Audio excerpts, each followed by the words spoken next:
Om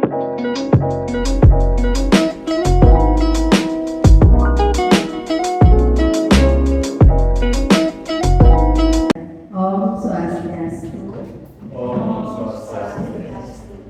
Selamat siang saya ucapkan kepada Bapak Ibu Guru dan salam.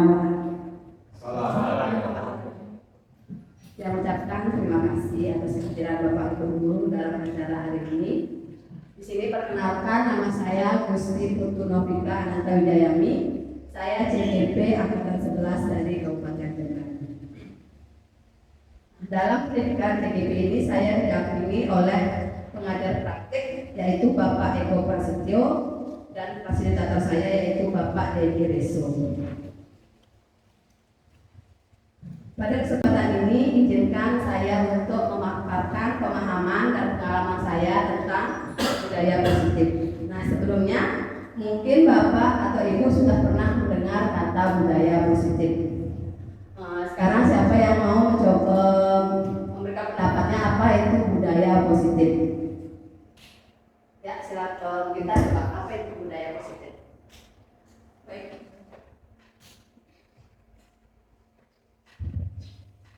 Di sini dia akan mencoba ya terkait dengan budaya positif. Mungkin di sini yang dimaksud itu nilai-nilai yang ke arah yang baik atau nilai-nilai yang bernilai baik. Ya, nilai-nilai yang baik. Ada lagi yang mau berpendapat apa itu budaya positif? Kalau Bu Ayu apa itu budaya positif? Mungkin nilai-nilai kebajikan, Bu. Ya, nilai-nilai kebajikan. Ya, betul sekali ya. Jadi di sini itu budaya positif adalah nilai-nilai atau keyakinan-keyakinan dan kebiasaan yang berpihak pada murid yang nantinya akan berkembang menjadi pribadi yang kritis, berhormat dan tanggung jawab. Jadi jadi budaya-budaya positif ini sangat penting kita terapkan di sekolah agar menimbulkan rasa hormat atau rasa tanggung jawab pada peserta didik kita. Contoh budaya positif yang sudah kita terapkan di SD Negeri 3 Pengeraguan adalah literasi, kemudian ketaatan pada saat upacara, kemudian 5S, salam, senyum, sapa, sopan santun. Kemudian juga kita mengadakan atau melestarikan kearifan lokal seperti itu. Konsep inti dari budaya positif yang akan saya bahas pada kesempatan hari ini yang pertama yaitu perubahan paradigma belajar, yang kedua yaitu disiplin positif dan nilai-nilai kebajikan, yang ketiga adalah kebutuhan dasar manusia, yang keempat adalah motivasi perilaku manusia, yang kelima adalah 5 posisi kontrol dulu, yang keenam adalah keyakinan kelas, dan yang terakhir yaitu segitiga restitusi. Nah, materi-materi ini sangat penting untuk kita terapkan karena semua materi ini adalah berpihak pada murid. Baik Bapak Ibu, apakah masih semangat? Masih. Ya, lebih semangat lagi. Kita akan melakukan tes breathing terlebih dahulu ya. Saya mohon Bapak Ibu untuk berdiri. Nah, hari ini kita akan melaksanakan tes breathing tepuk semangat. Kalau dulu tepuk semangatnya kan seperti ini ya. Tepuk semangat. Semangat.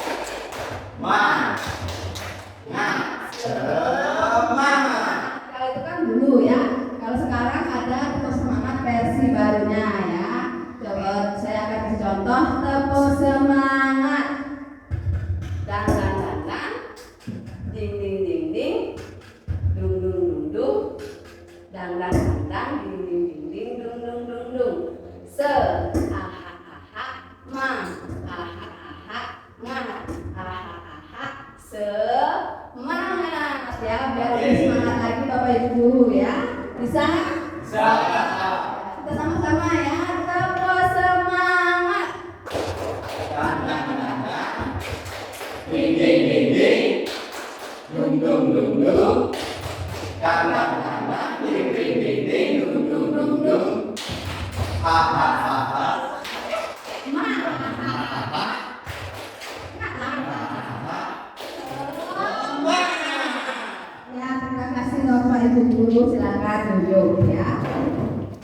lanjutkan lagi ke materi yang pertama, yaitu paradigma pembelajaran.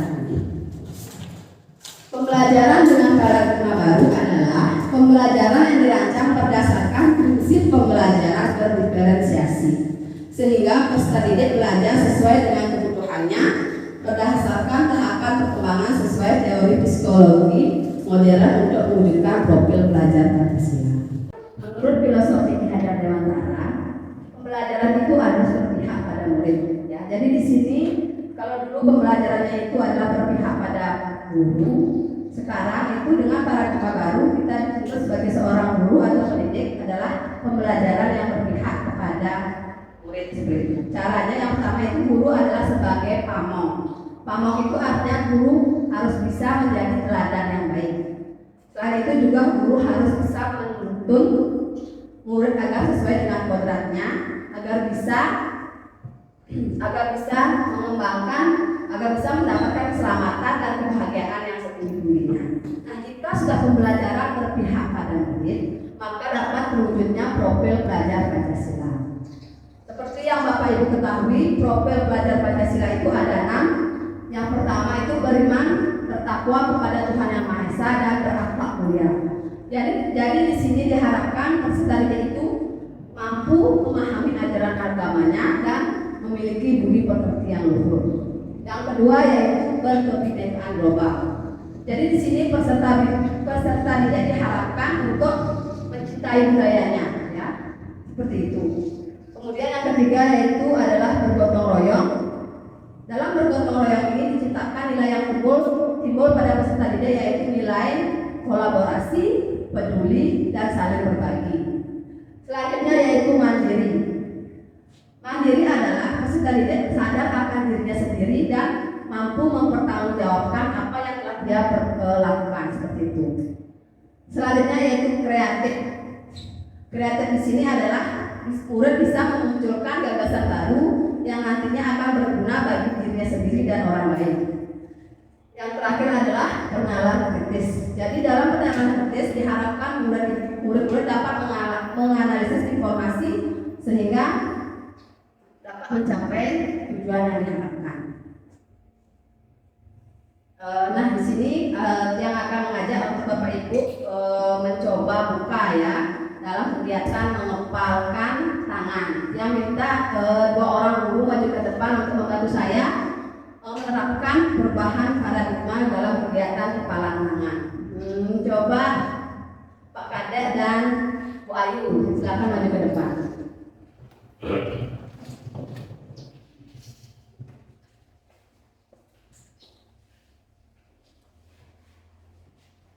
Di sini ceritanya Bu Ayu sebagai A.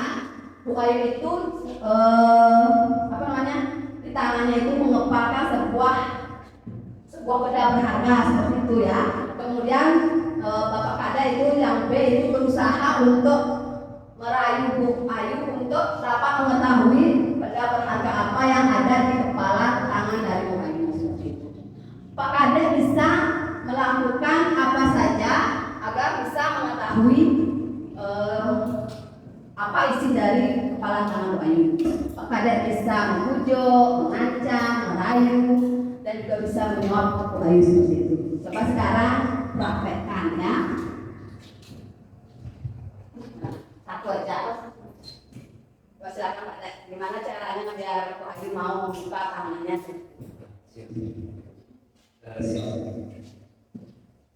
Bu Ayu.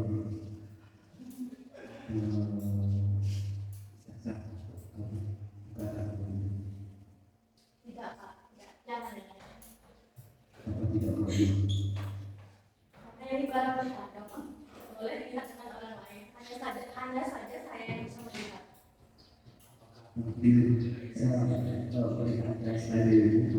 Tidak Pak.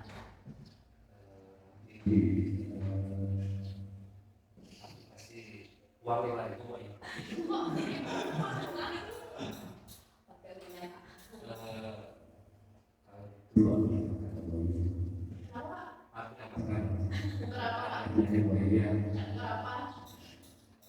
Emang ini isinya apa sih Wahyu? Kok kan ini Rahasia Pak, isinya bom. Kalau kamu mau katakan ini, apapun yang seperti kamu, walau tersulit, nanti akan aku usahakan. Betul saja tidak saya buka Pak.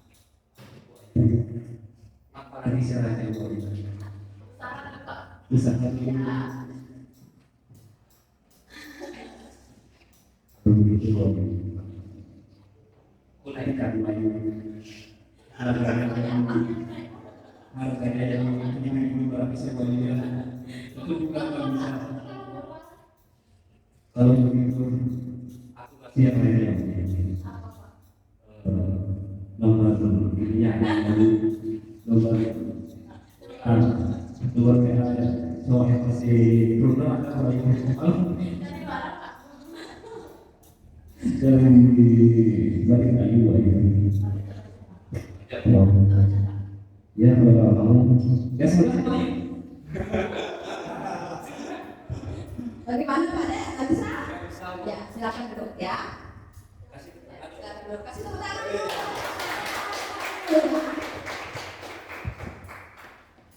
Dari kegiatan tadi, apa yang terjadi? Apakah Bu Ayu mau membuka kepala tangannya? Ya, walaupun Pak Kades sudah merayunya dengan berbagai cara, tapi Bu Ayu tetap tidak mau untuk membukakan tangannya. Lalu siapa yang memegang kontrol sesungguhnya? Apakah Pak Kades apa Bu Ayu? Ya, Bu Ayu ya. Jadi tentu saja yang memegang kontrol atas diri kita sendiri itu adalah kita sendiri ya. Apa yang kita mau buka atau tutup itu bergantung pada diri kita masing-masing sesuai dengan kebutuhan dasar saat ini. Nah, hal ini sesuai dengan teori kontrol yang selama ini kita mengalami miskonsepsi ya. Jadi banyak hal ilusi atau miskonsepsi yang selama ini kita kita pikirkan ya. Yang pertama itu ilusi guru mengontrol murid ya. Pada dasarnya guru tidak bisa mengontrol murid. Contohnya misalnya murid berbuat salah, kemudian guru memberikan hukuman kepada murid itu, kamu harus berubah seperti itu. Itu sebenarnya tidak benar ya.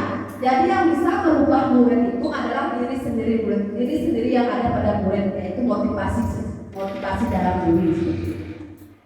Yang kedua yaitu ilustrasi bahwa semua penguatan positif efektif dan bermanfaat. Itu juga adalah ilusi ya. Tidak semua penguatan positif itu efektif dan bermanfaat. Di sini penguatan positif itu berupa bentukan ya, bisa dengan kata-kata verbal. Penguatan positif dalam jangka panjang itu tidak efektif karena sifatnya hanya sesaat. Sekarang kita beri penguatan, besoknya kalau kita tidak beri penguatan, murid akan kembali lagi seperti semula, seperti itu. Selanjutnya yaitu ilusi bahwa kritik dan membuat rasa bersalah mampu menguatkan karakter. Kritik yang tidak membangun nyatanya tidak akan menguatkan karakter pada peserta didik. Ilusi yang terakhir yaitu ilusi bahwa orang dewasa berhak memaksa. Kita sering bahwa kita sebagai guru kan orang dewasa. Kita sering memaksa murid-murid kita untuk melakukan sesuai yang kita harapkan seperti itu. Padahal kenyataannya kalau kita memaksa murid itu akan menimbulkan rasa permusuhan atau dendam murid itu kepada kita sendiri. Nah, dengan teori kontrol kita dapat mengubah paradigma stimulus respon ke pendekatan teori kontrol. Stimulus respon yang pertama, kita mencoba mengubah orang agar berpandangan sama dengan kita. Nah, dalam teori kontrol kita berusaha memahami pandangan orang tentang dunianya. Jadi misalnya saya mempunyai prinsip A, kemudian peserta didik mempunyai prinsip B. Peserta didik kita tidak bisa mengubah peserta didik agar sama prinsipnya seperti kita. Jadi dengan teori kontrol kita berusaha memahami apa yang prinsip peserta didik yang mereka punya seperti itu. Yang kedua, perilaku buruk dilihat sebagai suatu kesalahan, padahal semua perilaku memiliki tujuan. Sama seperti kita lihat murid-murid kadang-kadang di sekolah kan melakukan sesuatu kesalahan atau nakal. Padahal kenakalannya itu adalah mereka memiliki tujuan. Contohnya kelas 1 misalnya, dia sering bertengkar atau bagaimana, mungkin dia membutuhkan ada sesuatu yang ingin dia sampaikan kepada kita. Makanya dia mengalihkan perhatian agar kita lebih peduli kepada murid tersebut. Kemudian yang ketiga, orang lain bisa mengontrol saya, padahal hanya Anda sendiri yang mengontrol diri Anda sendiri. Seperti contoh tadi ya, walaupun bagaimana Pak Kadek menyuruh atau merayu Bu Ayu, kalau bukan dari kemauan diri kita sendiri untuk berubah, itu tidak akan bisa terjadi. Selanjutnya yaitu pemaksaan ada pada saat rujukan gagal. Sebenarnya kolaborasi dan konsensus menciptakan pilihan-pilihan baru. Jadi kita tidak harus memberi rujukan untuk membuat murid kita menjadi baik, tapi kita harus berkolaborasi untuk menciptakan pilihan-pilihan baru yang bisa merubah murid itu. Selanjutnya yang terakhir, berpikir menang kalah. Padahal dalam teori kontrol, model berpikir menang-menang. Selanjutnya materi yang kedua yaitu disiplin positif dan nilai-nilai kebajikan. Bapak Ibu kan mungkin sudah tahu apa itu disiplin positif ya. Disiplin positif itu berasal dari kata disiplina yang artinya belajar. Disiplin mengacu pada disiplin diri yang memiliki tanggung jawab terhadap apa yang dilakukannya berdasarkan nilai-nilai yang diyakininya. Disiplin positif merupakan salah satu cara penerapan untuk menumbuhkan kesadaran peserta didik tanpa imbalan atau reward. Nah, di sini tujuan kita sebagai pendidik adalah menciptakan peserta didik yang memiliki disiplin diri sehingga berperilaku mengacu pada nilai-nilai kebaikan dan motivasi intrinsik dalam perubahan perilaku ke arah yang lebih baik.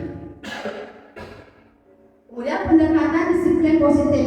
Pendekatan disiplin positif tidaklah tentang anak atau peserta didik secara langsung, tetapi berasal dari diri kita sendiri dan cara kita sendiri sebagai orang tua, guru atau orang dewasa untuk memberikan dampak atau pengaruh positif kepada anak-anak didik kita. Ya, jadi kita tidak bisa menyuruh anak didik kita untuk disiplin kalau kita sendiri belum disiplin seperti itu. Jadi semua itu berasal dari dalam diri kita sendiri. Kemudian nilai-nilai kebajikan universal. Nah, di sini nilai-nilai kebajikan adalah sifat-sifat positif manusia yang merupakan tujuan mulia yang ingin dicapai setiap individu. Nilai-nilai kebajikan ini disepakati bersama, baik itu lintas bahasa, suku bangsa, agama maupun latar belakang. Ada berbagai macam atau bentuk-bentuk nilai-nilai positif yang ada. Salah satunya yaitu nilai-nilai kebajikan universal dari profil belajar Pancasila. Yang pertama, beriman dan bertakwa kepada Tuhan Yang Maha Esa. Yang kedua, mandiri. Yang ketiga, bernalar kritis. Yang keempat, kebinekaan global. Yang kelima, gotong royong. Dan yang terakhir adalah kreatif. Nah, selain nilai-nilai kebajikan dari profil belajar Pancasila, ada juga nilai kebajikan dari IPO Primary Years Program ya. Yaitu nilai-nilai kebajikannya ada toleransi, rasa hormat, integritas, mandiri, saling menghargai, kemudian keingintahuan, kreativitas, kerjasama, percaya diri dan komitmen. Itu adalah nilai-nilai kebajikan dari FYP ya. Kemudian nilai-nilai kebajikan untuk keterampilan hidup ada dapat dipercaya, lurus hati, pendengar yang aktif, kemudian tidak merendahkan orang lain, dan juga memberikan yang terbaik dari dirinya. Baik, selanjutnya yaitu teori motivasi, hukuman, penghargaan, dan restitusi. Bapak Ibu, mari kita tanyakan kepada diri kita sendiri, bagaimana kita berperilaku, mengapa kita melakukan segala sesuatu. Pernahkah Bapak Ibu melakukan sesuatu untuk mendapatkan senyuman dari orang lain, atau untuk mendapatkan hadiah, atau untuk mendapatkan uang? Apakah pernah Bapak Ibu mengalami seperti itu? Oh, saya harus datang tepat waktu dan saya dipuji, dan saya dibilang rajin. Pernahkah Bapak Ibu seperti itu? Pernah. Nah, ya pasti semua pernah melakukan sesuatu karena ingin mendapatkan penghargaan atau takut misalnya. Nah, apapun yang Bapak Ibu lakukan atau anak-anak lakukan itu berasal dari motivasi perilaku manusia itu sendiri. Motivasi perilaku manusia itu dibagi menjadi 3. Yang pertama yaitu untuk menghindari ketidaknyamanan atau hukuman. Ya, sering kita lihat di sekolah-sekolah misalnya murid kita misalnya menaati peraturan, misalnya tidak telat ke sekolah atau datang tepat waktu. Mereka kelakuannya itu biar tidak dihukum oleh bapak ibu guru seperti itu. Padahal kenyataannya itu dari luar dari dalam diri murid, tidak dari dalam ya.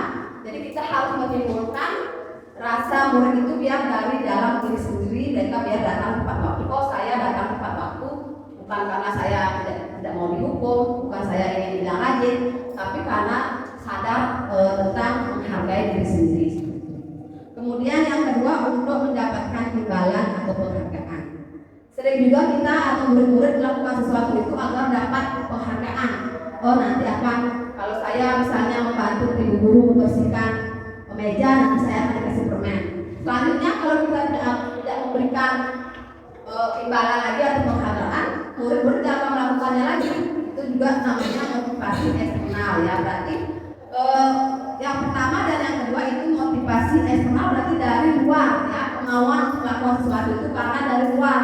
Nah, yang lagi satu itu motivasi untuk menghargai diri sendiri. Nah, inilah yang kita harapkan kepada peserta didik. Apapun yang mereka lakukan itu berdasar dari keinginan diri sendiri.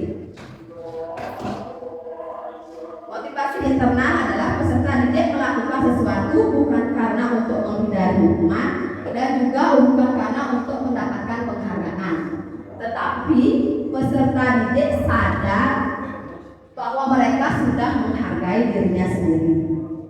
Nah, untuk sampai ke tahap ini mungkin kita Bapak Ibu memerlukan waktu dan usaha yang cukup lama untuk mewujudkannya ya, tapi hal itu tidak mustahil ya. Kita bisa mewujudkannya bersama-sama dengan cara saling berkolaborasi.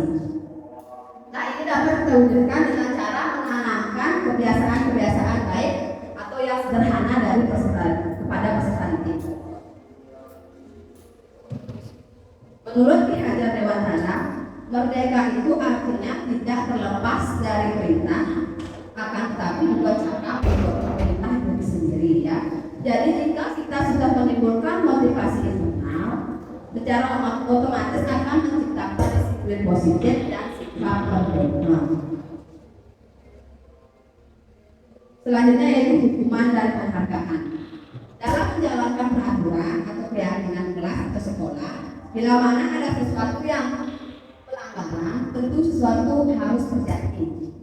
Tindakan terhadap suatu pelanggaran pada umumnya berbentuk hukuman atau konsekuensi.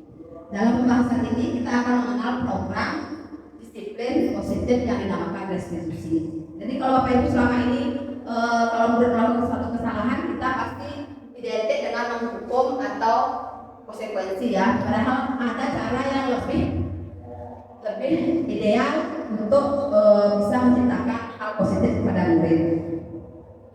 Berikut adalah tabel tentang hukuman, konsekuensi dan restitusi. Nah, hukuman di sini disebut identitas gagal karena tidak bisa merubah murid dari dalam seperti itu ya. Ini mungkin akan merubah murid dalam waktu jangka pendek, tapi jangka panjangnya akan gagal seperti itu. Yang pertama, kalau hukuman itu sesuatu yang menyakitkan dan harus terjadi. Sedangkan kalau konsekuensi sesuatu harus terjadi. Kemudian kalau dalam restitusi merupakan sebuah pilihan. Yang kedua, kalau hukuman tidak nyaman untuk murid dan anak-anak untuk jangka waktu panjang. Kalau konsekuensi tidak nyaman untuk murid dalam waktu jangka pendek. Misalnya kita menghukum murid, misalnya murid datang terlambat, kita kan sudah membuat kesepakatan kalau terlambat mungkin muridnya tersebut mengulang lagi. Kan itu dalam waktu jangka pendek ya. Kalau dalam waktu jangka panjang, misalnya muridnya salah, kita menghukumnya lari yang ke keliling lapangan 10 kali. Sampai kapanpun murid itu akan mengingat apa yang kita lakukan seperti itu. Dan dalam restitusinya adalah menguatkan untuk murid atau anak dalam jangka waktu panjang. Selanjutnya adalah korban mendapatkan dalam hukuman korban mendapatkan keadilan. Dalam konsekuensi korban biasanya diabaikan. Nah, kalau dalam restitusi korban mendapatkan ganti. Nah, Satu kejadian misalnya ada si A dan si B misalnya mereka berkelahi. Kalau kita sebagai penghukum kita kan fokus kepada yang berbuat salah. Sedangkan korban yang merasa disakiti misalnya kancing bajunya lepas kita tidak hiraukan ya. Tapi kalau dalam restitusi korban dan yang si pelaku itu akan sama-sama mendapatkan gantinya. Selanjutnya dalam hukuman murid atau anak akan tersakiti, dalam konsekuensi murid anak dibuat tidak nyaman, dan dalam restitusi adalah murid atau anak mendapatkan penguatan. Kemudian dalam hukuman perilaku pasif agresif meningkat. Kemudian dalam konsekuensi penguatan hanya bertahan dalam jangka waktu pendek, dan dalam restitusi masalah terpecahkan. Kemudian dalam hukuman sistem tidak akan berjalan bila murid tidak takut. Kemudian dalam konsekuensi memerlukan monitoring dan supervisi terus-menerus dari guru. Kemudian kalau restitusi murid belajar bertanggung jawab untuk perilakunya. Yang terakhir yaitu dalam hukuman berlaku hanya pada sebuah institusi, tidak berlanjut pada kehidupan nyata. Misalnya kita menghukum murid di sekolah, sampai di rumah kan tidak berlaku lagi hukuman itu ya. Kalau konsekuensi membantu penerapan mengikuti peraturan dalam masyarakat.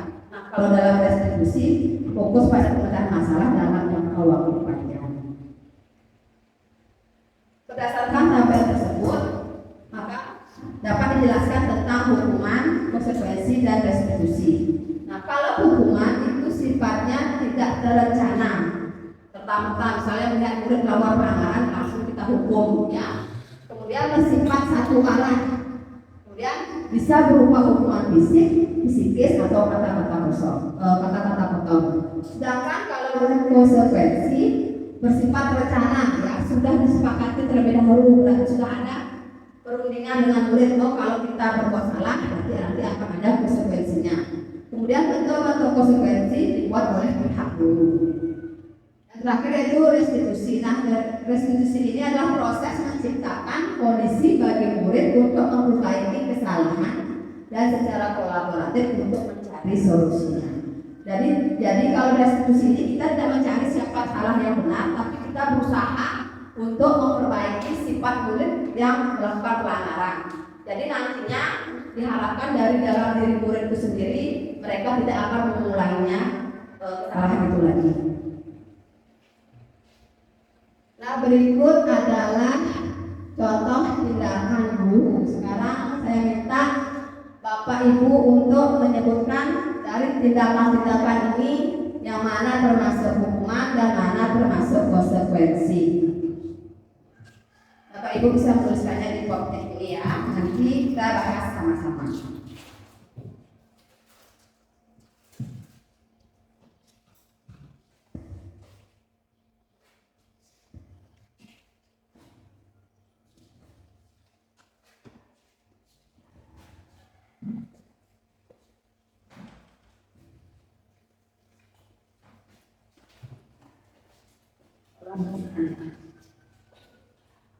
Bapak Ibu cuma menulis hukuman nomor 1, nomor 2 dan sebagainya. Konsekuensi nomor berapa yang termasuk hukuman, nomor berapa yang termasuk konsekuensi.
hukuman itu biasanya ada rencana, kalau konsekuensi rencana ya sudah disepakati.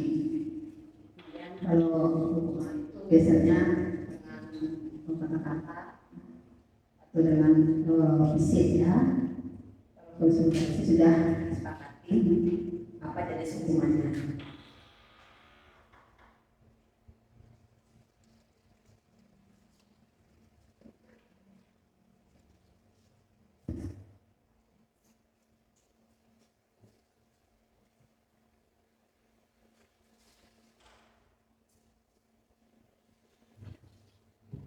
Sudah? Langsung saja ya, yang pertama menurut Ibu Sylvia yang pertama, coba Ibu baca ya.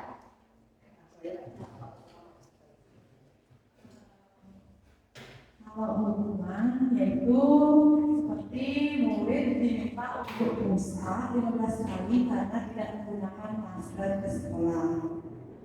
Selain itu juga seperti lari keliling lapangan basket 2 kali karena terlambat 10 menit pada atau pada pembelajaran JOK. Mana aja? Jadi menurut Ibu Sylvia hukuman itu yang nomor 3 ya, murid diminta untuk push up 15 kali dan lari keliling lapangan basket 2 kali karena terlambat 10 menit untuk pelajaran JOK. Yang lain? Coba yang pertama ya, mencatat 100 kali di dalam buku. Kalimatnya saya tidak akan terlambat lagi karena terlambat ke sekolah. Itu termasuk hukuman apa konsekuensi? Ya, itu termasuk hukuman ya, karena tidak terencana ya, karena mungkin tidak ada di kesepakatannya. Kemudian yang kedua, lari mengelilingi lapangan basket 2 kali karena terlambat hadir ke sekolah. Masuk hukuman apa konsekuensi? Ya, termasuk hukuman ya. Yang ketiga, murid diminta untuk push up 15 kali karena tidak menggunakan masker ke sekolah. Ya, benar ya, hukuman. Yang kelima, mengganti kertas tugas teman yang telah dicoret-coret. Ya, konsekuensi ya, benar sekali. Kemudian selanjutnya membersihkan tumpahan air di meja karena tersenggol saat pelajaran. Ya, itu termasuk konsekuensi ya. Selanjutnya murid disuruh mengenakan sepatu seharian di sekolah karena tidak mengenakan sepatu hitam. Ya, konsekuensi ya. Selanjutnya lari mengelilingi lapangan basket 2 kali karena terlambat 10 menit dalam pelajaran PJOK. Hukuman? Kecuali ada kesepakatan. Ya, ini kan sudah di pelajaran PJOK ya. Berarti itu adalah konsekuensi ya. Mungkin sudah ada kesepakatan antara guru yang studi PJOK jika terlambat disuruh lari 2 kali. Ya, ini ya untuk jawabannya. Kemudian baik penghargaan maupun hukuman adalah cara-cara mengontrol perilaku seseorang untuk menghancurkan potensi pembelajaran yang sesungguhnya. Tindakan memberikan penghargaan nilainya sama dengan menghukum seseorang. Nah, jadi untuk mengganti hukuman dan memberikan penghargaan itu ada namanya restitusi. Jadi restitusi ini adalah sebuah pendekatan untuk menciptakan disiplin positif. Apa itu restitusi? Restitusi adalah proses menciptakan kondisi bagi murid untuk memperbaiki kesalahannya sehingga mereka bisa kembali pada kelompok mereka dengan karakter yang lebih kuat. Jadi dalam restitusi tidak akan ada kita namanya benar dan salah, tapi kita akan memperbaiki ya, sehingga murid tersebut bisa kembali pada kelompoknya. Kemudian restitusi juga adalah proses kolaborasi yang mengajarkan murid untuk mencari solusi untuk masalahnya dan membantu murid berpikir tentang orang seperti apa yang mereka inginkan dan bagaimana mereka memperlakukan orang lain. Kemudian Adapun ciri-ciri dari restitusi adalah yang pertama sebuah pilihan, yang kedua bukan menebus kesalahan tapi belajar dari kesalahan, yang ketiga memperbaiki hubungan untuk mengevaluasi tindakan terhadap orang lain, yang keempat tawaran bukan paksaan, menciptakan kondisi bagi murid untuk menyelesaikan masalah dan berbuat lebih baik lagi. Yang selanjutnya itu menuntut untuk melihat adanya ketidakselarasan antara tindakan dan keyakinan yang diinginkan. Yang terakhir adalah mencari kebutuhan dasar yang mendasari tindakan tersebut. Ya. Nanti kita bahas di poin selanjutnya tentang restitusi ya.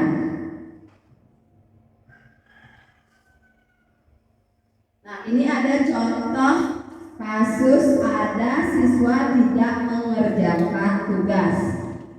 Nah, sekarang coba Bapak Ibu membuat bagaimana tindakan guru jika guru itu menghukum, bagaimana jika guru itu melakukan konsekuensi, dan bagaimana jika guru tersebut melakukan tindakan restitusi. Contohnya, guru itu kalau menghukum gimana sih kata-katanya jika ada murid yang tidak mengerjakan tugas gitu. Kalau konsekuensi gimana sih sikap guru jika murid tersebut tidak mengerjakan tugas. Begitu juga kalau restitusi bagaimana guru untuk menangani kasus seperti itu.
Sudah apa, Bapak Ibu? Belum. Ya.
Sudah ya, coba untuk hukuman Pak Ketut mungkin bisa menyampaikan apa contoh jika guru memberikan hukuman pada kasus ada siswa tidak mengerjakan tugas.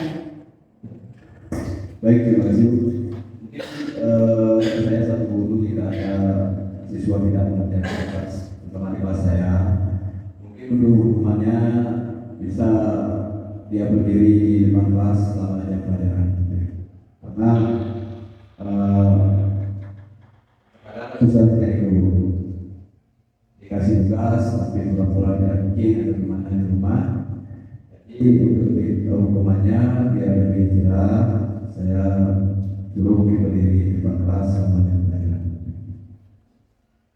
Baik, terima kasih Pak Ketut. Jadi menurut Pak Ketut, jika ada murid tidak mengerjakan tugas, berarti hukumannya itu berdiri di depan kelas ya. Berarti Bapak tidak menanyakan dulu terhadap muridnya kenapa bisa tidak mengerjakan tugas, kan seperti itu ya, jika memberi hukuman. Ya benar ya, misalnya kalau ada murid tidak mengerjakan tugas, guru biasanya menghukum murid untuk lari. Kemudian dengan kata-kata verbal mungkin gurunya memarahi murid sehingga murid merasa takut. Kemudian kalau untuk konsekuensi, siapa yang bisa menyebutkan contoh dari konsekuensi apa yang dilakukan guru jika ada murid tidak mengerjakan tugas? Coba Pak Kadek.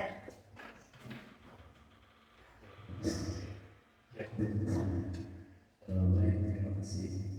Di sini saya mencoba menjawab untuk konsekuensi ketika ada siswa yang tidak mengerjakan tugas. Di sini saya sebagai guru akan memberikan teguran kepada siswa agar siswa tersebut untuk besoknya kembali mengerjakan tugas yang sudah diberikan serta menambah lagi tugasnya karena sesuai dengan konsekuensi saya yang kita diberikan kesepakatan bahwa ketika ada siswa yang tidak mengerjakan tugasnya dikerjakan besoknya dan menambah lagi tugasnya seperti itu. Terima kasih. Bapak, terima kasih atas jawabannya. Jadi ya, berarti sudah ada kesepakatan ya terlebih dahulu jika murid tersebut tidak mengerjakan tugas berarti dikasih hukuman tambahan lagi disuruh buat tugasnya. Dari tugas satu misalnya kalau tidak membuat berarti tambah lagi satu seperti itu kalau konsekuensi ya. Jadi guru memberikan konsekuensi menyuruh murid untuk mengerjakan pada jam istirahat. Kemudian guru terlihat tegas dari Bapak bilang menegurnya mungkin ya. Guru menghormati murid menghormati peraturan. Baik, untuk restitusi, apa yang dilakukan oleh guru jika dalam restitusi jika ada siswa tidak mengerjakan tugas? Coba Bu Ayu.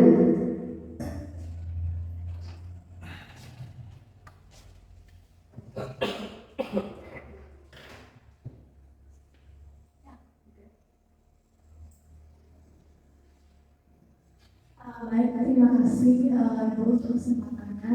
Kalau restitusi menurut saya yaitu siswa dikasih agar dia terbuka, maka dia ditanya dulu terlebih dahulu kenapa dia bisa menyakiti temannya dengan cara menoleh atau mengambil pensilnya. Oh iya, dengan tidak mengerjakan tugas berarti siswa tersebut tidak membuat PR Bu. Jadi siswa saya kasih peringatan untuk selanjutnya silakan buat PR-nya. Jangan lupa untuk mengerjakan PR karena PR itu pekerjaan di rumah, jadi tolong jangan kerjakan di sekolah. Itu saja. Baik, terima kasih Bu Ayu. Jadi benar ya. Dalam kasus restitusi, guru tidak langsung menghukum, tapi dia menanyakan kenapa dia bisa tidak membuat PR, kenapa dia tidak bisa mengerjakan tugas. Kemudian guru menanyakan keyakinan kalau anak-anak tidak mengerjakan tugas, seperti ini nanti dapatnya seperti itu ya. Jadi itu adalah contoh dari restitusi ya. Guru menanyakan keyakinan kelas dan membantu siswa tersebut untuk menyelesaikan masalahnya. Kemudian guru terbuka sehingga siswa menghormati dirinya dan menghormati orang lain. Bagus sekali ya Bapak Ibu. Baik, sebelum kita lanjutkan lagi ke pembahasan selanjutnya, mari kita melakukan case breathing ya, karena sudah terlihat lagi Bapak Ibu lemas. Saya minta Bapak Ibu untuk berdiri dulu ya.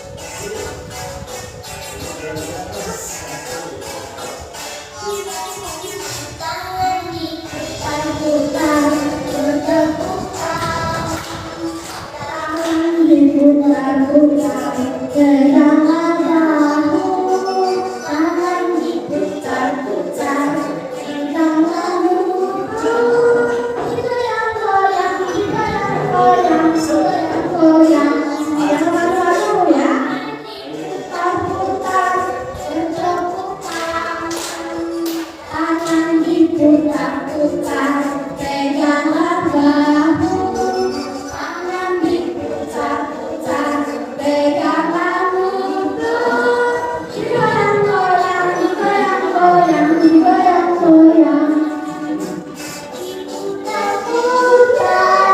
dunia ke atas, diputar-putar,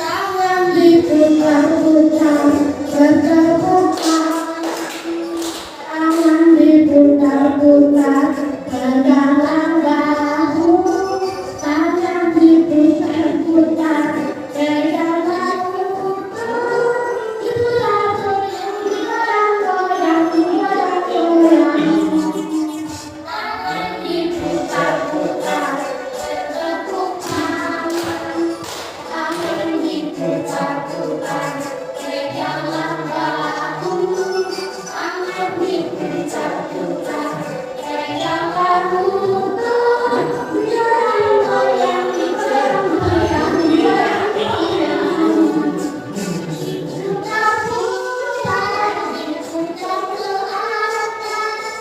diputar ke atas, diputar-putar, diputar ke bawah, diputar, diputar ke kanan, diputar-putar, diputar ke kiri.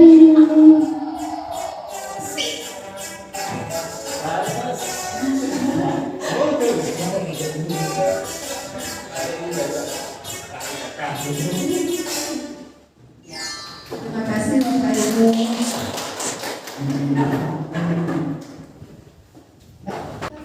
Baik Bapak Ibu, sekarang kita lanjutkan ke pembahasan selanjutnya, yaitu kebutuhan dasar manusia. Ya. Kebutuhan dasar manusia adalah segala sesuatu yang kita lakukan untuk mendapatkan apa yang kita inginkan. Ya. Seluruh tindakan yang kita lakukan memiliki tujuan tertentu, dan semua usaha terbaik yang kita lakukan adalah dalam rangka untuk kebutuhan dasar kita terpenuhi dengan baik. Menurut Dr. William Glasser, ada 5 kebutuhan dasar manusia. Yang pertama itu adalah kebutuhan dasar bertahan hidup. Nah, kebutuhan dasar bertahan hidup ini adalah kebutuhan dasar fisiologis, kesehatan, rumah, dan makanan. Kemudian ada biologis, yaitu reproduksi. Kebutuhan dasar yang kedua yaitu penguasaan, yaitu kebutuhan pengakuan atas kemampuan. Jadi di sini keinginan untuk dianggap berharga, kekuatan untuk mencapai sesuatu, diakui atas prestasi dan keterampilan, kemudian didengarkan dan memiliki harga diri. Kebutuhan dasar manusia yang ketiga yaitu kesenangan, ya. Jadi kebutuhan dasar untuk mencari kesenangan yaitu bermain dan tertawa. Kebutuhan dasar yang keempat yaitu kasih sayang dan rasa diterima. Di sini kebutuhan untuk disayangi dan diterima, kebutuhan tetap terhubung dengan orang lain. Di sini juga bisa disebut dengan kebutuhan cinta kasih, ya. Kemudian yang kelima yaitu kebutuhan kebebasan, kebutuhan akan pilihan. Jadi anak-anak di sini membutuhkan kebebasan untuk menginginkan pilihannya. Mereka perlu banyak bergerak, suka mencoba, tidak terlalu terpengaruh oleh orang lain, dan senang mencoba hal-hal baru dan menarik. Pendidik sangat penting untuk mengetahui kebutuhan dasar dari peserta didik agar pendidik tahu atau memahami alasan dibalik sikap dan tingkah laku yang mereka lakukan di sekolah. Jika pendidik mengabaikan perilaku buruk peserta didik, maka perilaku tersebut akan berpengaruh pada situasi kelas yang kurang kondusif. Seperti contoh, misalnya ada peserta didik yang sering meminta makanan kepada teman-temannya, seperti itu. Mungkin kita sebagai pendidik tidak tahu, langsung kita memarahinya. Padahal kita terlebih dahulu harus mencari tahu kenapa peserta didik itu meminta makanan kepada temannya. Mungkin dia tidak diberi bekal sama orang tuanya, atau mungkin dia karena kelaparan, jadinya dia meminta makanan kepada teman-temannya. Jadi di sini pendidik itu harus tahu tentang kebutuhan dasar peserta didik tersebut, sehingga kita dapat mencari solusi atas permasalahan yang telah mereka lakukan. Selanjutnya yang keempat yaitu keyakinan kelas. Nah, sering Bapak Ibu dengar keyakinan kelas. Mengapa tidak peraturan kelas? Mengapa harus keyakinan kelas? Mungkin di sini Bapak Ibu ada yang bisa menyebutkan kenapa harus keyakinan. Apa sih bedanya keyakinan dengan peraturan? Ada yang bisa memberikan tanggapannya?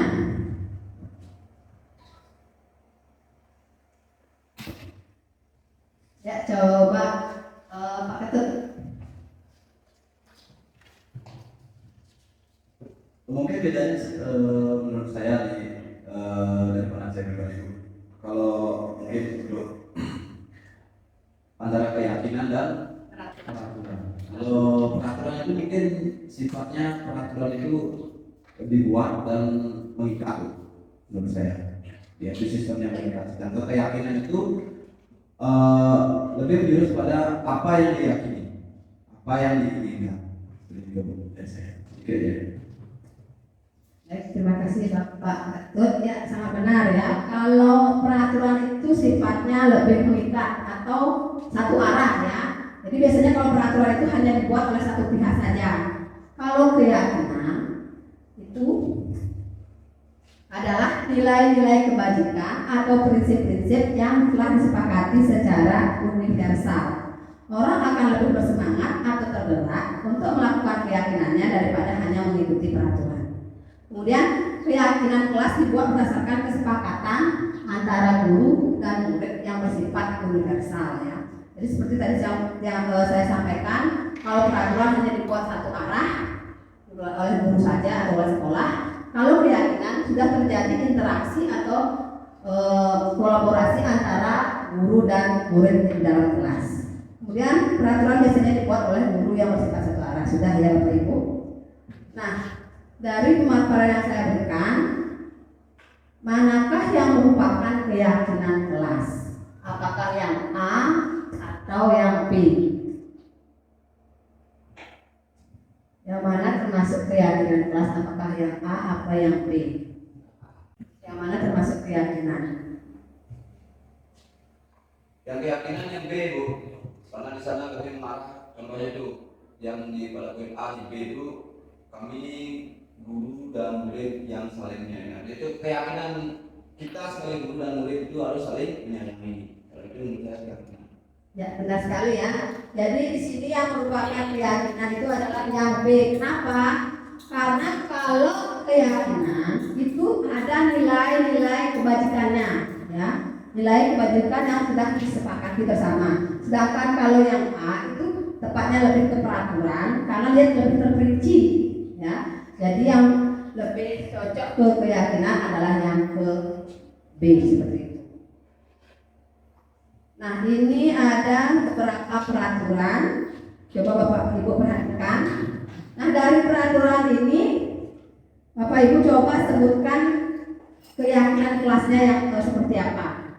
Keyakinan kelas itu adalah nilai-nilai kebajikannya. Kalau nomor 1, selalu mengembalikan buku ke tempatnya.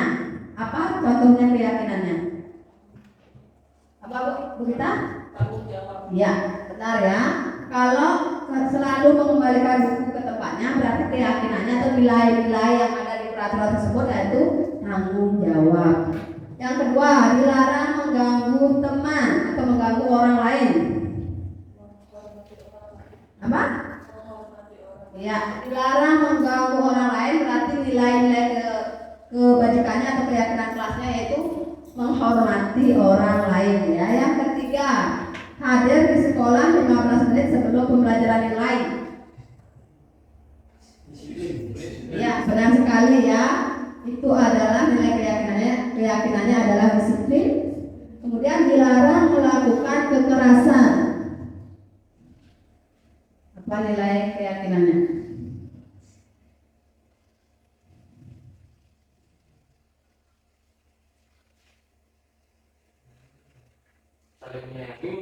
Saling menyayangi, ya benar ya. Kemudian dilarang menggunakan narkoba. Apa? Ya benar ya, kesehatan. Kemudian bergantian atau menunggu giliran.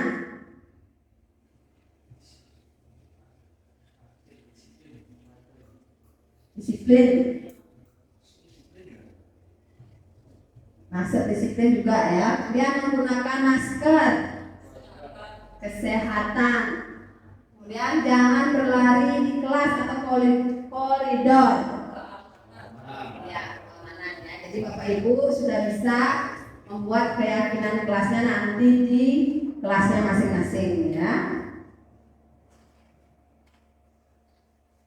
Nah, kemudian prosedur pembuatan keyakinan kelas atau keyakinan sekolah. Yang pertama itu adalah mencurahkan ide. Nah, jadi Bapak Ibu berkumpul dengan muridnya, kemudian ajak muridnya untuk mencurahkan ide keyakinan apa yang diinginkan dalam kelas tersebut. Kemudian muridnya mencatat semua masukan yang telah mereka buat. Kemudian setelah mereka mencatat, kita ganti kalimat negatif menjadi kalimat positif. Setelah diganti, kita tinjau kembali susunannya. Kemudian setelah ditinjau, keyakinan sudah dibuat. Kemudian kita dan murid-murid kita menyetujui dan menandatangani keyakinan tersebut. Kemudian menempelkannya pada dinding kelas. Ini adalah contoh pembuatan keyakinan yang telah saya lakukan di kelas 5 ya. Yang pertama, saya mengajak murid-murid untuk berdiskusi untuk membuat keyakinan kelas. Kemudian saya ajak anak-anak untuk menuliskan keyakinan kelas apa yang mereka harapkan ada di kelas tersebut. Setelah itu, setelah mengalami kesepakatan, kemudian setelah disetujui oleh semuanya, barulah keyakinan tersebut ditempelkan ya, agar mereka selalu ingat tentang keyakinannya. Baik, kita lanjutkan ke posisi 5, posisi kontrol guru. Menurut Diana Gosen, ada 5 posisi kontrol guru. Yang pertama itu adalah penghukum, yang kedua itu adalah pembuat rasa bersalah, yang ketiga adalah posisi kontrol sebagai teman, yang keempat adalah pemantau atau mengawasi, yang kelima adalah manajer. Nah, posisi kontrol yang pertama yaitu menghukum. Di sini guru menggunakan nada suara yang tinggi. Murid mungkin marah, dendam atau bersifat agresif. Kemudian saling menyalahkan orang lain. Kemudian kalau guru menggunakan posisi kontrol pembuat rasa bersalah.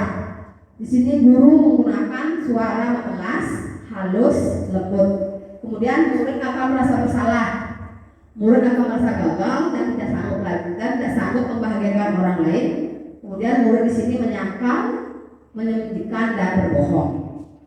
Yang ketiga, posisi kontrol guru sebagai teman. Di sini yang sering kita alami ya sama-sama ya, guru dan teman itu tidak ada jarak. Jadi nada suara akrab, ramah dan bercanda. Murid akan merasa senang dan akrab. Murid hanya mau mendengarkan guru tersebut. Murid akan ketergantungan pada guru tersebut. Nah, jika kita menerapkan posisi kontrol sebagai teman, murid ini terbiasa tidak mandiri. Jadi apa-apa bertergantungan kepada guru tersebut. Kemudian yang posisi yang keempat yaitu pemantau. Di sini guru nada suaranya datar, bahasa tubuhnya formal, berbicara sesuai dengan catatan dan fakta. Kemudian memberikan konsekuensi, menyesuaikan bila diawasi. Jadi muridnya kalau kita sebagai pemantau, guru tersebut sudah mempunyai catatan-catatan. Jadi muridnya itu akan merasa diawasi terus oleh gurunya. Yang terakhir yaitu manajer ya. Jika guru berposisi sebagai manajer, guru akan menggunakan suara halus, bahasa tubuhnya tidak kaku, mendekat ke murid. Guru membantu siswa untuk bertanggung jawab. kemudian mencari solusi atas masalah yang ada, kemudian menguatkan watak dan karakter dari murid. Berikut adalah contoh posisi kontrol yang sering kita ucapkan atau kita lakukan kepada murid. Yang pertama yaitu posisi kontrol menghukum. Seorang penghukum biasanya menggunakan hukuman fisik atau verbal. Contohnya, patuhi aturan saya, awas. Seperti itu kan, kita sering misalnya kita dengar, kamu selalu saja salah, selalu saja terakhir kamu mengumpulkan tugas, seperti itu. Itu adalah contoh posisi kontrol guru sebagai penghukum. Yang kedua, jika guru sebagai pembuat rasa bersalah, biasanya guru akan bersuara lebih lembut. Ibu sangat kecewa sekali kepada kamu. Berapa kali bapak memberitahumu seperti itu? Guru tersebut marah, tapi dia dengan nada yang lebih halus seperti itu. Kemudian kalau guru pada posisi kontrol teman, guru pada posisi ini tidak akan menyakiti murid, namun akan tetap berupaya mengontrol murid melalui persuasi, mengajaknya. Jadi contohnya yaitu, ayolah bantu Pak demi Bapak. Ayo ingat, tidak kantor Bapak selama ini. Itu adalah contoh dari posisi guru sebagai teman. Kemudian selanjutnya posisi guru sebagai pemantau. Memantau di sini berarti mengawasi. Posisi pemantau berdasarkan pada aturan-aturan dan konsekuensinya. Contohnya, misalnya peraturannya apa? Apa yang telah kamu lakukan?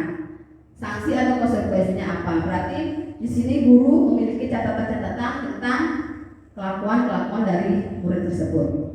Dan terakhir itu sebagai manajer, posisi di mana guru berbuat sesuatu bersama dengan muridnya. Kemudian di sini mempersilahkan murid untuk mempertanggungjawabkan perilakunya, mendukung murid agar dapat menemukan solusi atas permasalahannya sendiri. Biasanya guru akan menanyakan apa yang kita yakini. Kita kembali keyakinan kelas misalnya. Kemudian apa rencananya agar kamu bisa memperbaiki hal ini. Jadi terjadi komunikasi dua arah antara guru dan murid seperti itu.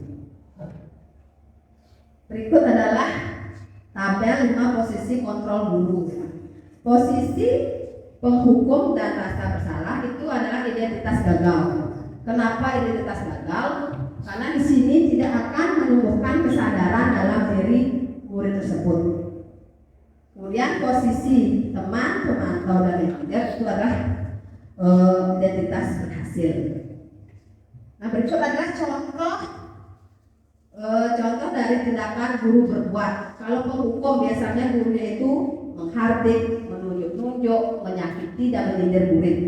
Kalau guru itu berada dalam posisi bersalah, biasanya guru itu akan berceramah ya, banyak kata-kata yang diucapkan untuk tersebut untuk menyadarkan muridnya.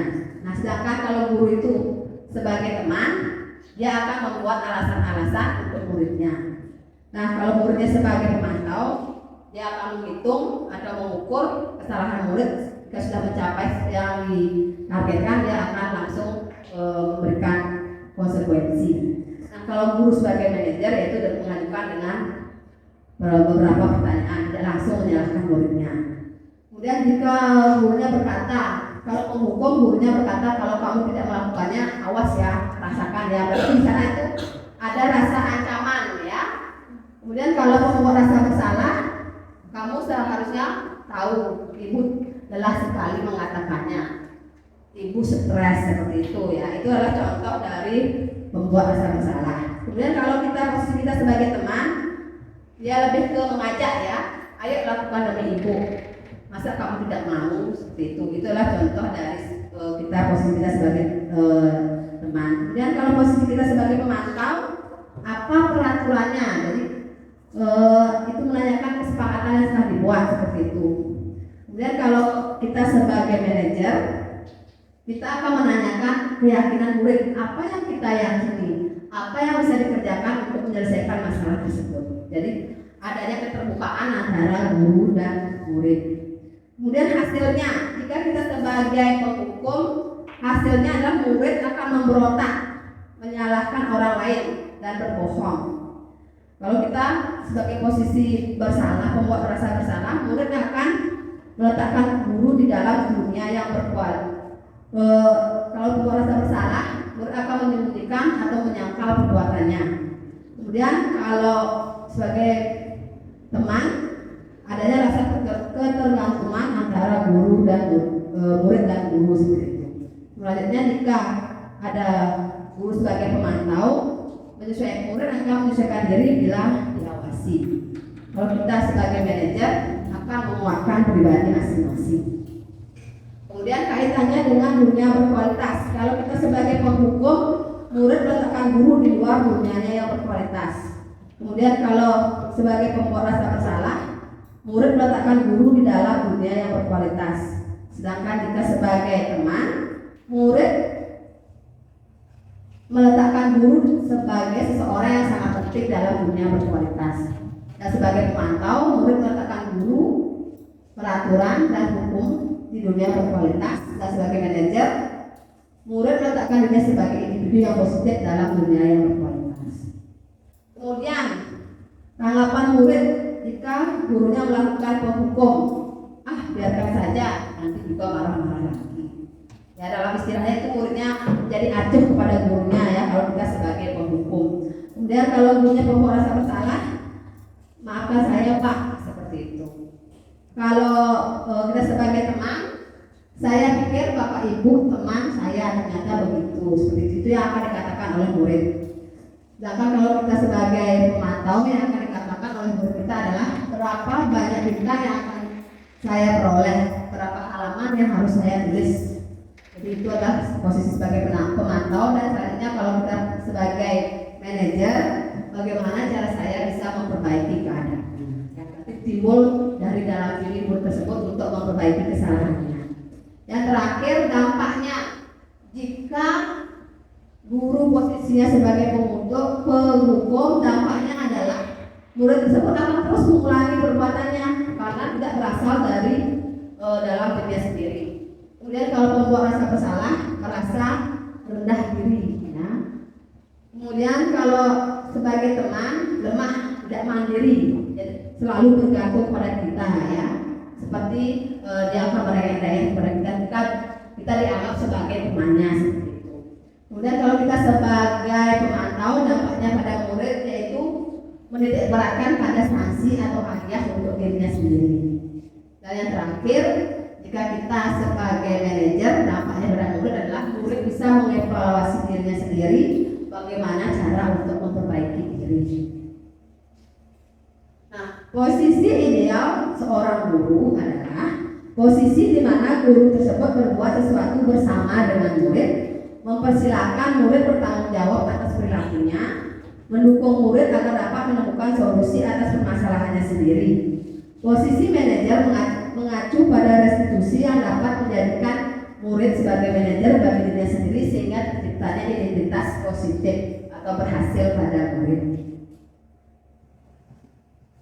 Baik Bapak Ibu, di sini ada beberapa pernyataan. Bapak Ibu coba tebak dari pernyataan ini apakah termasuk yang mana termasuk posisi kontrolnya. Yang pertama, saya kecewa sekali dengan kamu. Yang ini termasuk kira-kira dari 5 yang tadi itu: penghukum, pembuat rasa bersalah, teman, pemantau, dan manajer. Yang mana ini punya? Saya kecewa sekali dengan kamu. Pembuat rasa bersalah. Coba kita lihat. Ya, benar ya. Saya kecewa sekali dengan kamu. Ini adalah contoh posisi guru sebagai pembuat rasa bersalah. Yang kedua, kamu tidak pernah benar melakukannya. Iya, benar ya, penghukum. Yang ketiga, ayo lakukan demi ibu atau bapak. Teman ya, di sini lebih mengajak ya. Kemudian, apakah kamu mau mendapatkan stiker atau bintang hari ini? Ya, pemantau ya. Kemudian yang ke-5, bagaimana kamu bisa menyelesaikan masalah ini? Manajer. Dan terakhir, kamu selalu yang paling terakhir. Membuat orang rasa bersalah. Coba kita lihat. Penghukum ya, kamu selalu yang paling terakhir. Baik, sekarang saya mau tanya kepada Bapak Ibu guru yang ada di sini. Dari kelima posisi itu, manakah yang sudah Bapak Ibu guru terapkan di kelasnya masing-masing?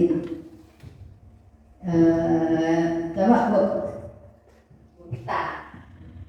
Kan ada 5 yang mana sudah diterapkan. Usahakan jangan yang 1 dan 2 ya, itu sudah menjadi guru yang gagal.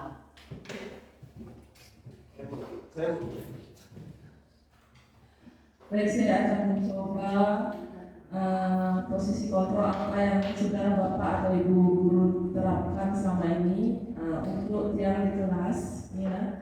Di sini yang sudah bersama siswa ya, itu posisi kontrol memantau sebagai manajer dari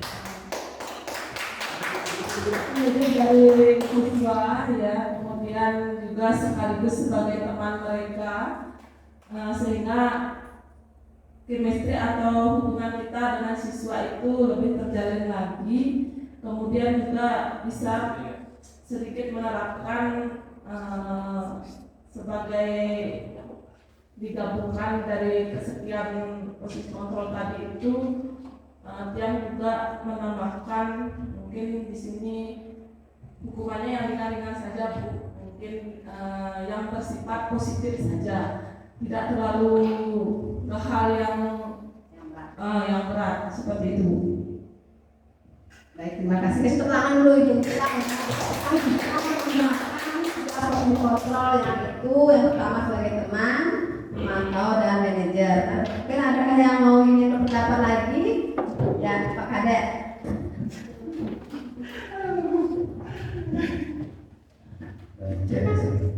Baik, terima kasih. Di sini saya ingin menginformasikan tentang posisi kontrol apa yang saya lakukan di kelas. Setelah saya membaca dan menerapkan yang pertama itu tadi, kontrol saya di kelas itu yang selama ini saya lakukan yaitu ada 2, yaitu hukum dan pembuat sasaran. Ternyata saya gagal tapi setelah saya melihat tadi berusaha ya supaya agar perbaiki biar bisa nanti posisi kontrol saya di kelas biar bisa seperti manajer. Baik, terima kasih.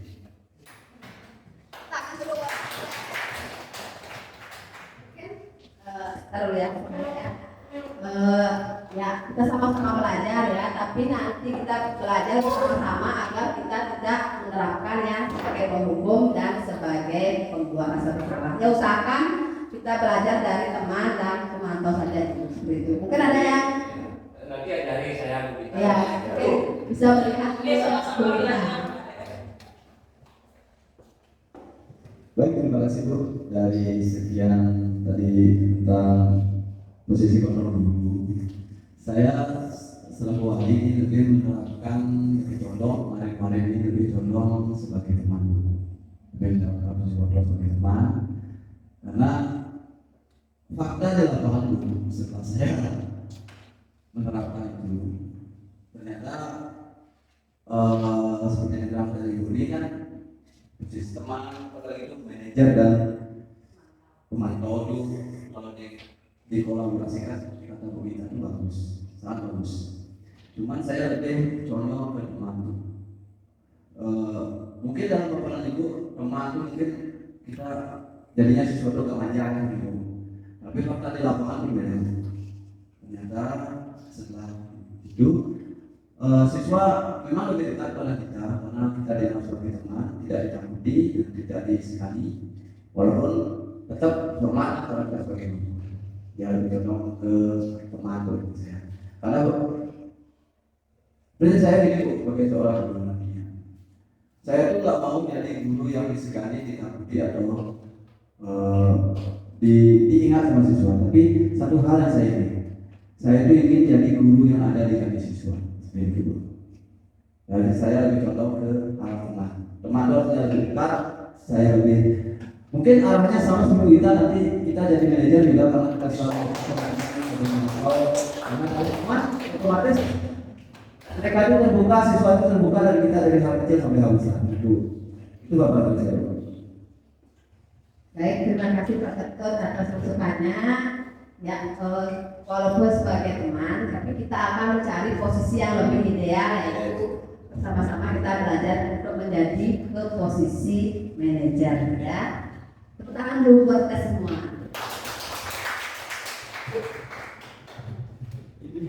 Baik, kita lanjutkan ya untuk ke pembahasan selanjutnya, yaitu segitiga restitusi. Tadi sudah sekilas kita sudah bahas di depan tentang restitusi. Sekarang apa itu restitusi? Menurut Gosran, restitusi merupakan proses menciptakan posisi bagi siswa untuk memperbaiki kesalahan mereka sehingga mereka bisa kembali kepada kelompoknya dengan karakter yang lebih kuat. Restitusi dapat membantu siswa menjadi lebih mempunyai tujuan, disiplin positif, dan memulihkan dirinya ketika berbuat kesalahan. Restitusi menguntungkan korban dan si pembuat kesalahan. Nah, ada 3 bagian dari segitiga restitusi. Yang pertama itu yaitu menstabilkan identitas, yang kedua itu memvalidasi kebutuhan, yang ketiga itu adalah menanyakan keyakinan. Langkah-langkah segitiga restitusi itu dimulai dari yang pertama itu menstabilkan identitas. Di sini kita semua akan melakukan hal terbaik yang bisa kita lakukan. Jadi dalam saat menstabilkan identitas ini tidak ada rasa bersalah pada murid. Kita membuat murid itu sejajar dengan kita seperti itu. Kemudian setelah kita menstabilkan identitas murid, baru kita melakukan validasi tindakan yang salah. Semua perilaku memiliki alasan. Baru kita tanyakan mengapa mereka melakukan kesalahan seperti itu. Selanjutnya yaitu menanyakan keyakinan. Setelah validasi tindakan yang salah, kita tanyakan kembali keyakinan murid. Nah, dengan murid-murid mengetahui keyakinannya, murid dengan sendirinya akan menyadari apa yang mereka perbuat dan berusaha untuk memperbaiki kesalahan yang mereka perbuat seperti itu. Nah, di sini adalah contoh-contoh dari segitiga restitusi. Yang pertama, menstabilkan identitas. Berdasarkan prinsipnya, membuat kesalahan adalah bagian dari proses pembelajaran. Ya, seperti yang tadi yang sampaikan, bahwa dalam menstabilkan identitas ini kita tidak mencari siapa yang benar, siapa yang salah. Ya, jadi kata-kata yang biasa diucapkan guru pada saat menstabilkan identitas, berbuat salah itu wajar. Tidak ada manusia yang sempurna. Dulu juga Bapak Ibu pernah melakukannya. Bapak Ibu tidak mau mencari siapa yang salah, tapi Bapak Ibu ingin mencari solusi dari permasalahan tersebut. Kemudian kamu berhak merasa begitu. Contoh, jika ada murid misalnya tidak membuat PR, kita lebih dahulu stabilkan dulu identitasnya. Kita tanyakan dia, dulu juga Bapak Ibu pernah tidak membuat PR, jadi sama seperti kalian seperti itu. Setelah stabil kondisi murid, baru kita lanjutkan ke validasi tindakan yang salah. Nah, validasi ini adalah berdasarkan prinsip setiap perilaku berusaha memenuhi suatu kebutuhannya. Nah, di dalam validasi ini barulah kita menanyakan kenapa tadi murid itu tidak membuat PR seperti itu, apa alasannya. Contoh kalimatnya adalah, kamu pasti punya alasan melakukan hal tersebut. Kemudian, padahal kamu bisa melakukan hal yang lebih buruk lagi. Kemudian, kamu patut bangga karena kamu telah melindungi sesuatu yang penting buatmu. Ada juga kata-katanya, kamu melakukannya karena mempertahankan sesuatu yang penting bagi dirimu. Kemudian setelah divalidasi, baru kita ke tahap selanjutnya, yaitu menanyakan keyakinan. Berdasarkan prinsipnya teori kontrol, bahwa pada dasarnya kita termotivasi secara intrinsik. Jadi setelah divalidasi, murid itu akan timbul motivasi dalam dirinya atau motivasi intrinsik tentang apa yang dia perbuat. Guru bisa mengatakan seperti ini, apa keyakinan kita, nilai-nilai apa yang telah disepakati bersama, seperti apa gambaran sebuah kelas yang ideal menurut kamu, kemudian kamu ingin menjadi orang seperti apa. Contoh tadi kan ada murid misalnya tidak mengerjakan PR. Setelah kita validasi, kita tanyakan kesalahannya, lalu kita tanyakan keyakinannya, keyakinan mana biasa yang mereka tidak lakukan seperti itu. Misalnya kalau tidak membuat PR kan berarti keyakinannya yang dilanggar itu kan keyakinan tidak bertanggung jawab. Kita tanyakan kepada muridnya bagaimana caranya biar anak tersebut bisa bertanggung jawab. Jadi dia akan memunculkan sendiri solusi dari permasalahan dia tersebut. Jadi bukan kita yang menentukan, tapi itu timbul dari dalam diri murid tersebut. Nah, ini adalah contoh kasus penerapan segitiga restitusi yang telah saya terapkan di kelas 5. Bapak Ibu bisa menyaksikannya ya. Akan disaksikan yang mana termasuk menstabilkan identitas, validasi tindakan, dan menyatakan keyakinan. Selamat siang, Repi. Siang, Bu. Gimana kabar Repi hari ini? Apakah Repi sehat? Sehat, Bu. Lihat kita kesehatan ya. Agar bisa menjadi pelajar yang baik. Tadi lihat Repi datang Depan. Repi datang terlambat. Iya, Bu. Nah, depan. Terlambat, Bu. Maafkan saya ya. Ibu lihat. Enggak Bu, di atas ya, di atas. Selamat datang ke sekolah. Jam berapa tadi Repi datang ke sekolah? Jam 7:15, Bu. Apa ya? Setiap orang pasti pernah melakukan kesalahan. Dulu juga ibu pernah terlambat. Di sini ibu tidak akan menyalahkan Repi, tapi kita bersama-sama mencari solusi permasalahan yang sedang Repi hadapi. Ya, Bu. Ini adalah contoh menstabilkan identitas dan setiap orang melakukan kesalahan. Kenapa Repi terlambat bangun? Karena saya kemarin tidur terlalu malam, Bu. Jam berapa Repi tidur? Jam 10 malam, Bu. Wah, kok sampai jam 9? Ini adalah bagian memvalidasi tindakan yang salah. Bermain HP. Menanyakan alasan kenapa murid tersebut melakukan kesalahan. Atau terlambat ke sekolah itu merupakan hal yang tidak baik, tidak sesuai dengan keyakinan kelas yang kita sepakati dulu. Ya, Bu.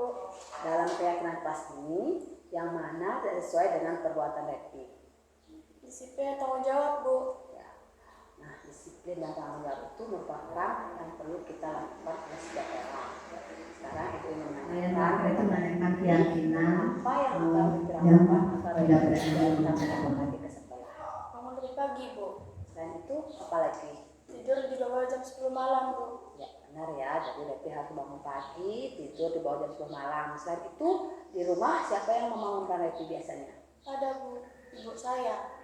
Baik, nah sekarang mulai kapan Repi akan lakukan itu? Hari ini, Bu. Nanti malam saya akan tidur lebih awal dan agar bisa bangun lebih pagi. Ya, bagus ya, Ibu sangat mengapresiasi sekali yang Repi lakukan. Yakin Repi dapat melakukannya dengan baik sehingga Repi menjadi kebanggaan orang tua dan guru di sekolah. Terima kasih, Bu. Sekarang Repi bisa kembali ke sekolah.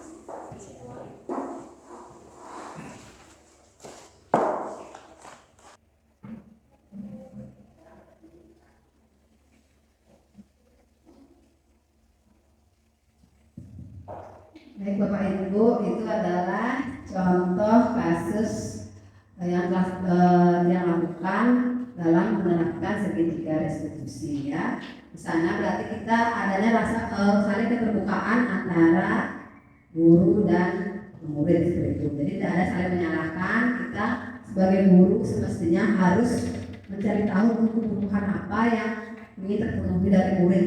Jika kita sudah tahu kebutuhannya apa, kita akan lebih mudah untuk mencari solusi dari apa yang dilakukan oleh murid tersebut. Baik Bapak Ibu, demikian presentasi dari saya. Berikut saya sampaikan kesimpulan dari materi budaya positif ini. Jadi dapat disimpulkan budaya positif akan menimbulkan rasa aman dan nyaman pada murid dalam proses pembelajaran. Kemudian budaya positif juga mampu mendorong murid untuk mampu berpikir, bertindak dan menciptakan sebagai proses memerdekakan diri sehingga murid menjadi lebih mandiri serta bertanggung jawab.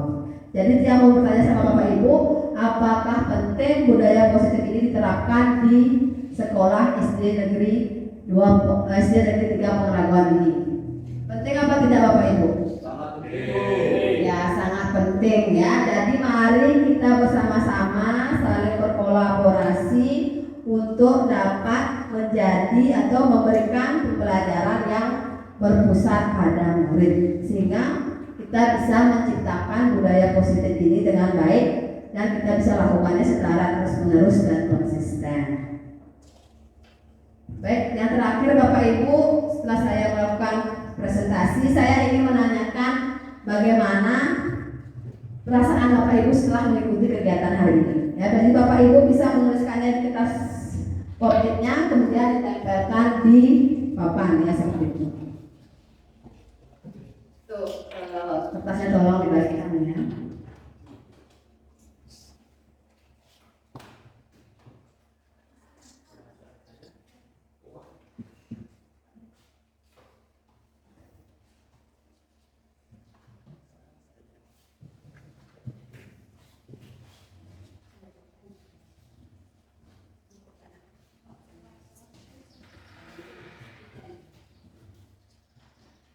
Di sini.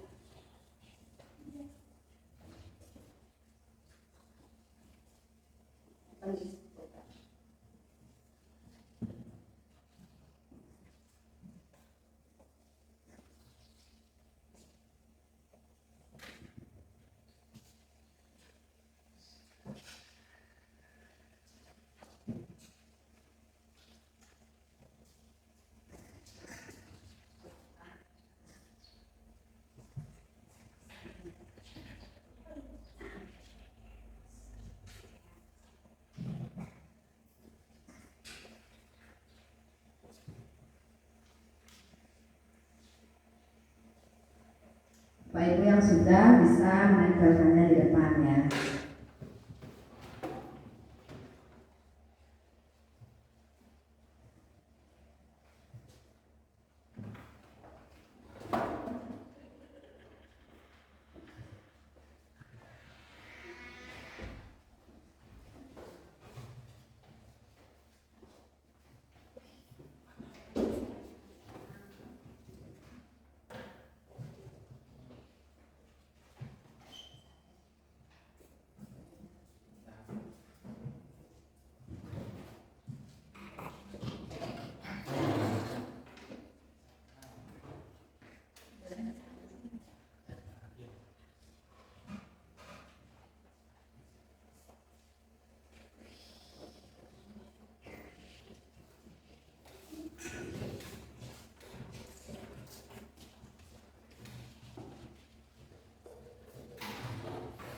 Yang sudah silakan.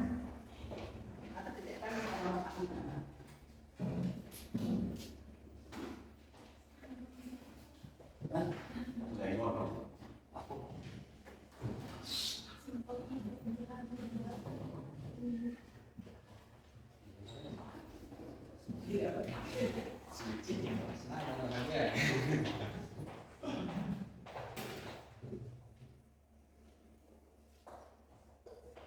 Baik, terima kasih Bapak Ibu atas umpan balik yang telah disampaikan di sini.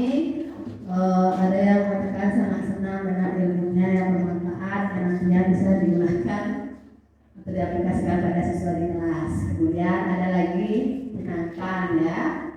Kemudian perasaan saya sangat senang dimana saya tahu bahwa cara mengatasi murid dengan baik dan benar. Kemudian ada juga sangat senang karena ilmu yang disampaikan sangat bermanfaat untuk diterapkan di sekolah ke depannya. Kemudian senang mengikuti kegiatan ini dan akan diterapkan di kelas ya. Kemudian tutup. Oh ya. Jadi tahu tentang posisi kontrol kita sebagai guru dan akan saya terapkan di kelas saya. Terima kasih Bapak Ibu atas umpan baliknya.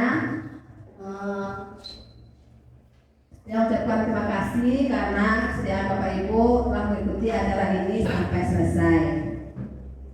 Baik, demikian kegiatan untuk hari ini. Jika ada kesalahan kata yang saya ucapkan selama pembahasan tadi, yang ucapkan permohonan maaf. Yang tutup acara ini dengan karana santi. Om Santi Santi Santi Om. Salam bahagia.